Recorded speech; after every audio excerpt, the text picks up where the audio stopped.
that 90% of the electricity you use is generated by steam. What we're looking at is a different way of making steam. What we have here is a new way to make steam using sunlight and nanoparticles that doesn't require us to actually boil water.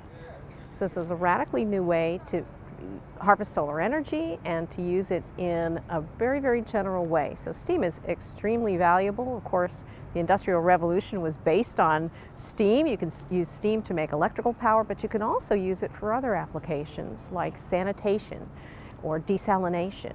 So there's a lot of interesting applications that might have a tremendous benefit in the developing world, as well as applications here at home. So normally we think of steam as something that is, do you boil water? It's a standard thing. People have done it for thousands and thousands of years in the same way. You put a heat source underneath and you boil water. We're boiling water in a radically different way. We're taking sunlight and nanoparticles that absorb the solar spectrum, and we shine light on the nanoparticles immersed in water. They will absorb the light and convert the light to heat. So this is actually quite general. We've used metallic particles and we've also used conductive carbon particles. What's important is that the particles absorb light across the solar spectrum.